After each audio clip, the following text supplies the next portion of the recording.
What really got me about 3D printing is, even though it has its roots in engineering, it's applicable to so many different majors and so many different industries and all in different aspects of life. I had an internship in a steel foundry, and a coworker came up to me one day and said, "Hey, you've got a meeting with a CEO," and I'm like, "Wait a second, what? CEO?" So the CEO had a vendor coming in who wanted to talk about 3D printing applications for the company, and the only 3D printing expert in the company was me. So I'm sitting there with the CEO and the CFO.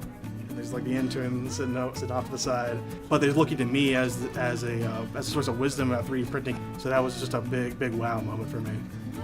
Mizzou means opportunities for me, because I've had so many opportunities here that have quite simply been life-changing that I don't think I'd have anywhere else. I'm making an impact in my department, in my college, and for the entire university as well.